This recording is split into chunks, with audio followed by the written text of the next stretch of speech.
Yes, Rasko and Disco beer review with me, Disco, coming at you with another beer video.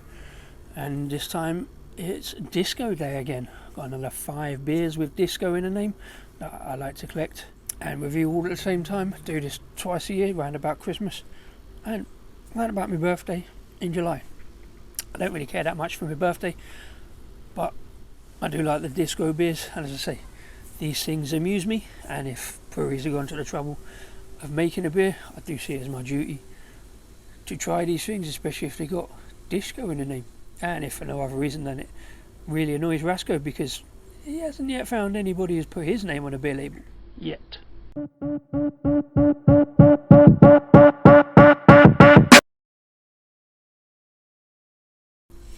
Anyway, so I've got 5 beers to do today. The first one I'm doing outside rather than away from the Disco Arms. Been out for a little bit of a walk this morning again, so I thought I'd stop for a little bit of refreshment along the way.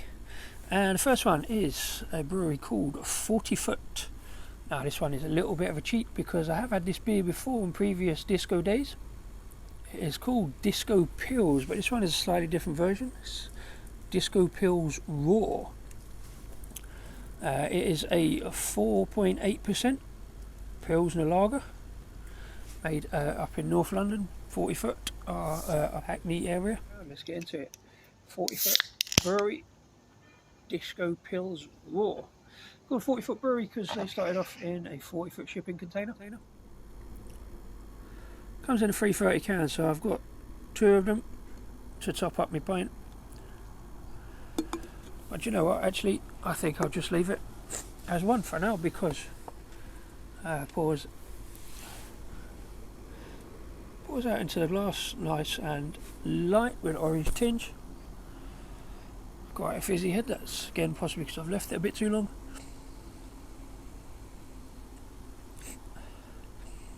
Smells perfectly good. There's the kind of I would say there's a maltiness there.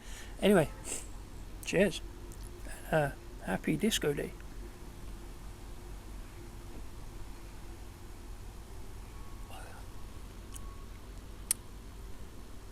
Yeah, it's still crisp, still fresh, it's still got a hop note to it.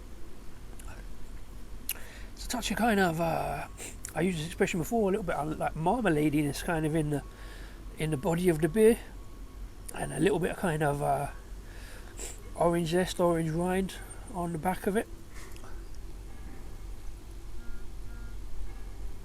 4.8%, so it's got some good body to it, good strength to it.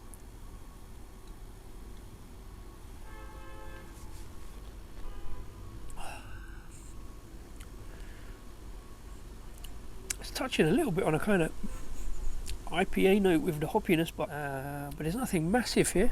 It's definitely not really grapefruity. It's a nice balanced beer. There is a good amount of maltiness. I say that kind of marmalade feel comes through as well, balanced against a sprinkling of hop notes. Won't last long in a glass. Probably will have the second one. I remember back Christmas just reaching into the stash for a beer that was easy drinking, didn't have to think about too much, and that certainly fits the bill. So it's a few months out of the nominal best before date, but still really tasty, still really drinkable. Cheers. That'll be enough for the first one. On to beer 2. Cheers. Cheers. And the next beer is this one from Two Tribes Brewery over in London.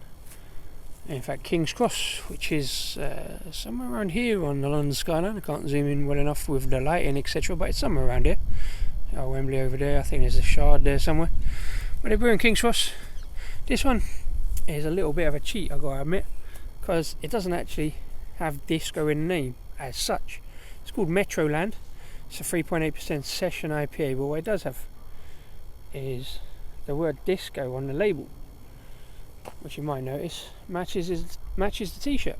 So as I've got the t-shirt and they put it on the beer, and I'm a little bit short of beers at this Disco Day, thought I'd put it in just to check it out, because it's kind of a disco beer pretty much. Let's get it in a glass and find out what it is.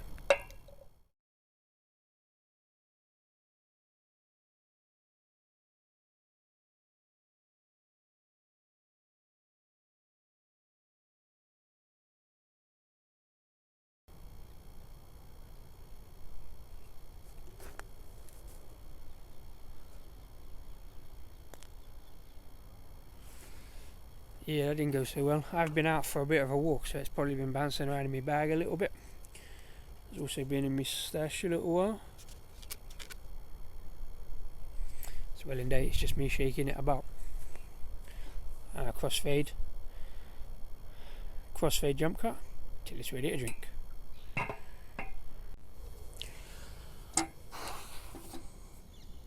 Well, there we go. Wasn't going to get that camera angle back anyway. But the head has now dissipated on that massive terrible pour. Let's see what we got in the glass. Not too much on the aroma. A little bit of maltiness, some like light kind of fruitiness, kind of more hints of that than anything. I've lost the London skyline in the background now. Anyway, cheers to see what it tastes like.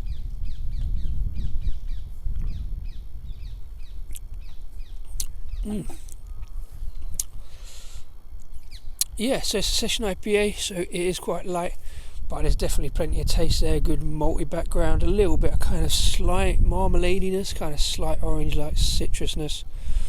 Nothing much on the hop spike, which is good. A little bit of jamminess. A lot of sweetness coming through at the end.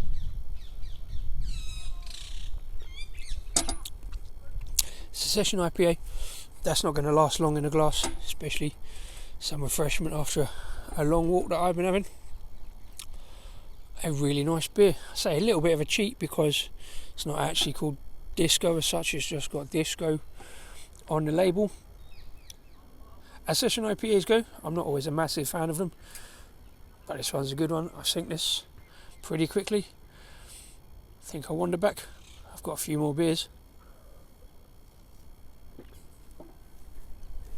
at the Disco Arms to do. So I'll see you there for the next one. Cheers. Yes, welcome back. And I'm back at the Disco Arms for beer 3 on Disco Day.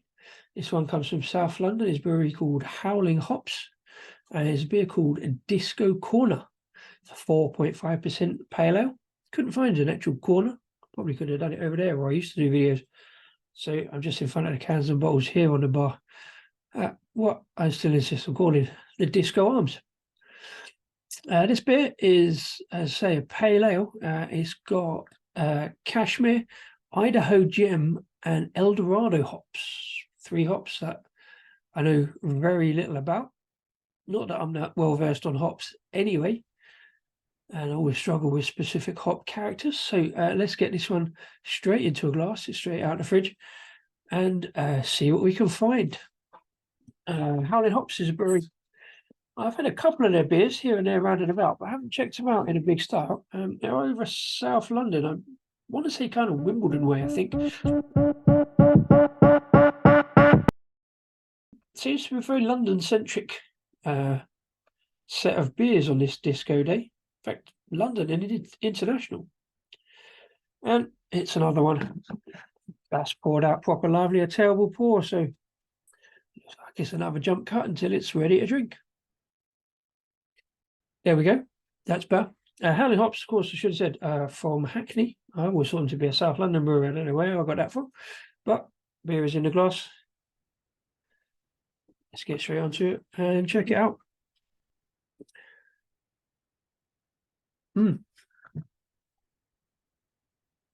Big fruity aroma on the nose there. Even my terrible nose, I'm very bad at aromas, but I can pick something fruity out there. Nothing specific. Maybe melon, grapefruit, that kind of lighter, fleshier fruit.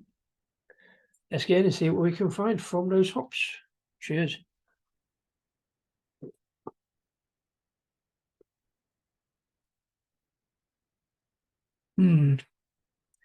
Yeah, as I often say in these videos, initial hop spike. A lot more grapefruit on the initial. I always find anything that's got a specific mention of the particular hops, I always struggle a little with. Doesn't mean it's a bad beer, by the way, don't get me wrong. It's just my particular palate. It's a nice fluffy white head, very pillowy on the head. Not quite so pillowy on the body, I will admit, and it is my fault, nothing to do with the brewery. I have left this beer probably a bit too long in the stash. I think I picked it up early part of the year. That's my fault, just sort of as I collect these disco beers. I always prefer, as I say, when I struggle with the hop, to leave the hoppier beers a bit longer. I think it kind of mellows out that hop flavour and that earthy hop spike. It's not too heavy in this. There is that kind of thing is going towards lilt, kind of grapefruitness, little bit of sort of hint of pineapple maybe. There's some tropicalness, there's some fruitiness. It's a great colour. Sort of yellowy orange, nice and hazy. Quite simple on the can art. I don't know why my camera's not really focusing very well today.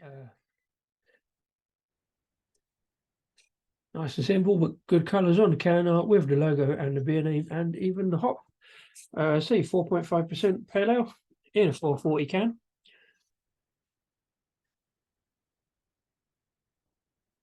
Good summer beer, fruity, refreshing. Such a sherbet there. There's a little bit of sparkle to it. There's flavours to check out. It's one of them going back for, but there is that kind of earthy, kind of grapefruity hop spike that it's muted. It's not as bad as some others. I will get over that. It has me going back for more.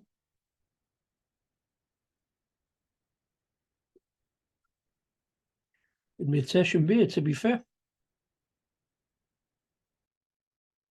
But I can't say I get too much on the initial try, but it's something I'm going back to, so it's perfectly palatable and drinkable. Reasonably balanced. It's good aroma. That's Howling Hops, Disco Corner, 4.5% pale ale. I'm going to finish that one before dinner time and go on to a slightly bigger finish for the last two of beers from the Disco collection on Disco Day 7. As I always say, any suggestions and heads up for any other disco beers, do let me know via the usual channels in the comments here or over on Instagram or Twitter. So, on to the next one. So that fourth beer on Disco Day 7, and I've popped out into the garden to enjoy the last of the evening sun. This beer is a 6% IPA. It's called Italo Disco, and it's from a brewery I know very little about, although I've heard good things. It's in Basqueland, and the only thing I really know about is they're from Spain. I can't see too much else on the can as to which hops they've gone for or what it is, so I'm just going to get it out into the glass, see what I can find.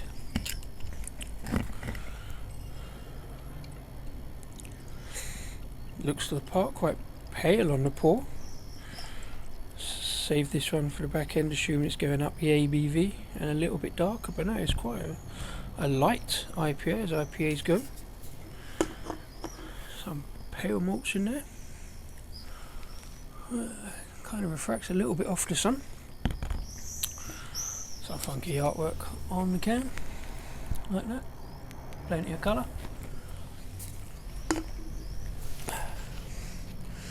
Very light heads. First one today I've managed to pour properly, or maybe I haven't poured it properly.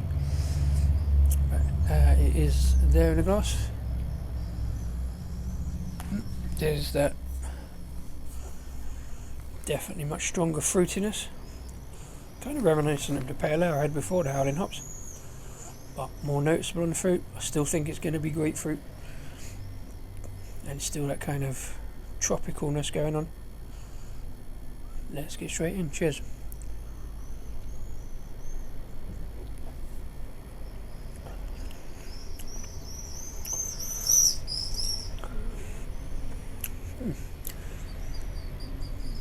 Yeah. Noticeably stronger, 6% on the ABV. But yeah, some nice fruitiness going on. There is a little bit of grapefruit, but there's also kind of that zesty orange, bit of orange pith going on. Not quite the marmalade-y one previously, but it is a good all-round balance of flavour in there. Easy drinking, that's going to go down pretty well in the late evening sunshine.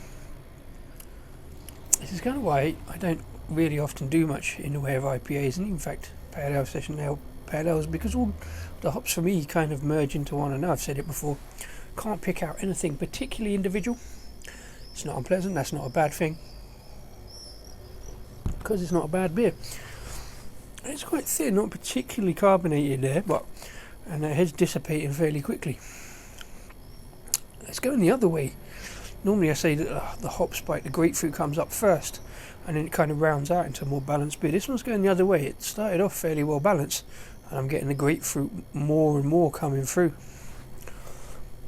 and less so on the orange peel. There's a kind of stickiness to it, a good amount of sweetness on the back end, but again straight out the fridge. Yeah, on balance all round.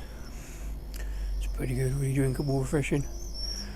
IPA, it's more like a pale ale than an IPA. There's not enough massive hop spike in it for it to go down the IPA road. It's closer to the Howling hops, the pale ale. However, again, not a bad thing. Really decent drop.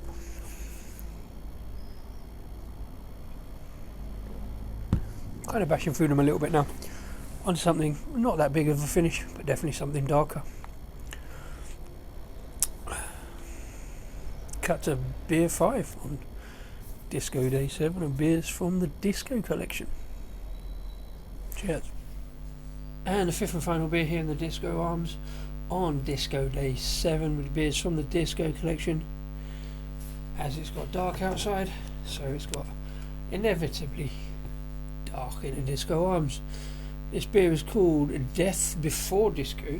I keep saying Death by Disco, but it's definitely Death Before Disco. It's another one from overseas, from the great US of A. It's from Left Hand Brewing Co.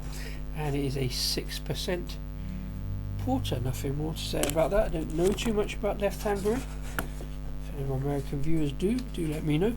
I ordered this one, as I did the last one, just happened to see it on the House of Trembling Madness. So of course I dived straight on it. Once again, it was a couple of months ago now, so it has been sitting there tempting me. And obviously been looking forward to this one, as everybody knows. I much prefer a porter or something dark. I have enjoyed the other four today. One of the good things about Disco Day beers is finding some pale ales that I probably wouldn't normally get onto. A little bit too much shadow in there. See that again. But yep, we're down to business, and this is the last one. So let me just check out what this pour's all about. Good amount of roastiness on the nose. Let's dive straight in. Cheers.